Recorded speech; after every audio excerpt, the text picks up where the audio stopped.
Halo para pecinta catur Indonesia, kembali lagi Tarigan Catur Channel.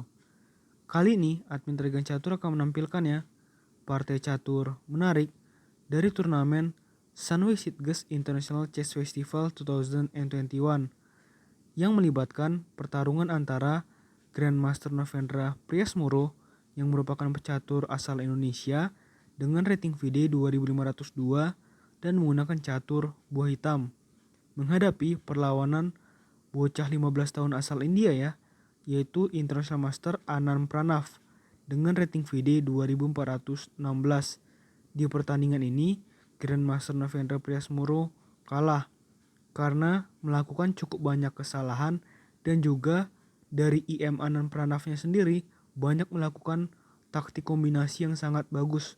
Memang dia adalah salah satu pecatur yang potensial ya dari India, benar-benar penerusnya Nihal Sarin dan Pragananda serta yang sebelumnya seperti Viswanathan Anand dan lain-lain ya. Oke, langsung saja kita masuk permainan. Di sini IM Anand Pranav memulai permainan dengan pion D4 dan dijawab oleh Grandmaster Novendra Priasmoro dengan kuda F6. Ini adalah pembukaan pertahanan Hindia.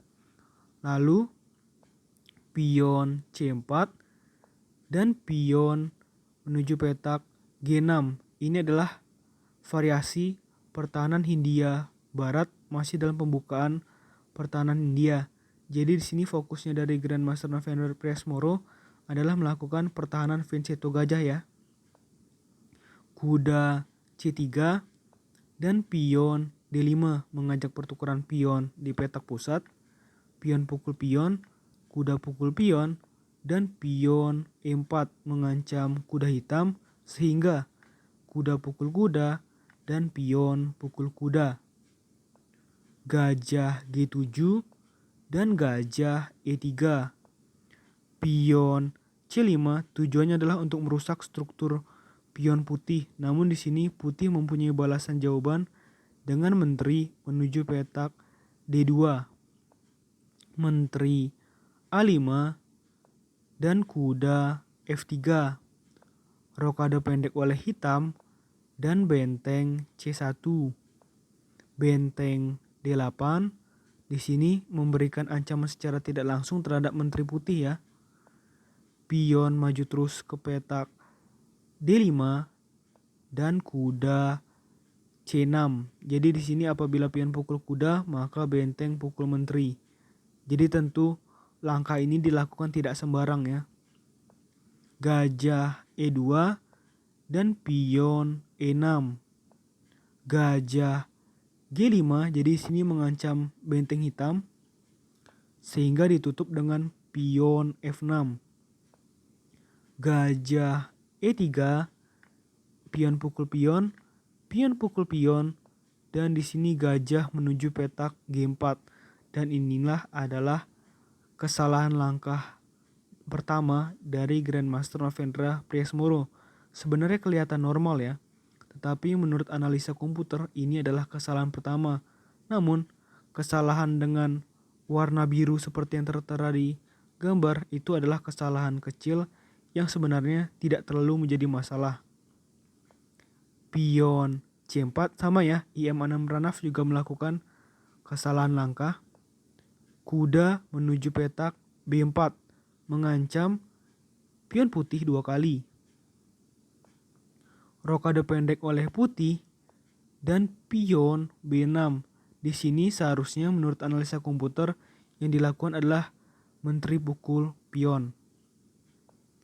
Pion H3 mengancam gajah dan gajah mundur ke petak D7. Benteng A1 untuk melindungi pion putih dan menteri A3. Gajah D1 dan pion A5. Benteng B1 dan benteng A6. Gajah F4 dan menteri pukul pion di petak A2 mengajak pertukaran menteri yang ditolak oleh putih. Benteng B2 dan menteri A3. Benteng B3 dan menteri menuju petak A1. Gajah C7 mengancam benteng hitam. Di sini analisa komputer menyebutkan benteng hitam seharusnya ke petak F8 ya, agar membuat pertahanan hitam masih kuat. Tetapi di sini hitam atau Grandmaster Novendra Priasmoro justru malah pengen menyerang dengan benteng menuju petak E8. Jadi banyaknya kesalahan dari Grandmaster Novendra Priasmoro yang digambarkan dengan warna oranye artinya membuat permainan menjadi semakin menjadi miliknya dari IM Pranan Anaf atau Pranav Anan. Pion D6 dan gajah F8 di sini mau mengancam pion putih ya. Namun jelas pion putih ini sangat solid karena dilindungi oleh gajah putih dan menteri putih. Pion H4 dan raja H8.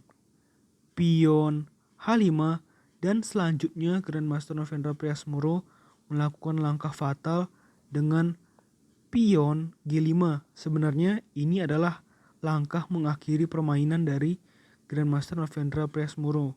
Namun Grandmaster Novendra Priasmoro masih melanjutkan sampai 10 langkah ke depan karena ini memang benar-benar langkah fatal yang membuat permainan ini sudah pasti dimenangkan oleh IM Pranav Anan yang merupakan bocah 15 tahun asal India. Jelas kesempatan ini diambil dengan sangat baik oleh IM Pranav Anan dengan kuda pukul pion, pion pukul kuda, dan gajah menuju petak G4. Jelas di sini ya, gajah hitam ini adalah tumpuan utama bagi hitam untuk menahan agar pion putih tidak promosi. Misalkan gajah pukul pion ya, pasti nanti akan ada begitu banyak langkah dari putih untuk terus membuat pion putihnya promosi. Jadi karena itu di sini hitam tetap menahan gajah tersebut dan memilih langkah menteri menuju petak A4 untuk memberikan perlindungan terhadap gajah hitam. Di sini jelas ya, benteng menuju petak A3 jelas. Di sini tujuannya adalah untuk membuat gajah hitam tidak mendapatkan perlindungan lagi. Menteri pukul benteng dan gajah pukul gajah. Dan di sini benteng menuju petak E4, lagi-lagi kesalahan karena langkah ini adalah sia-sia mengingat di sini putih tujuannya jelas pion mau promosi, seharusnya lebih banyak buah yang ada di baris ke-8 dari hitam. Gajah F5 mengancam benteng hitam dan mempersilahkan pion putih maju. Benteng D4 mengancam menteri dan menteri pukul pion di petak G5. Luar biasa ya Pranav Anan ini ya.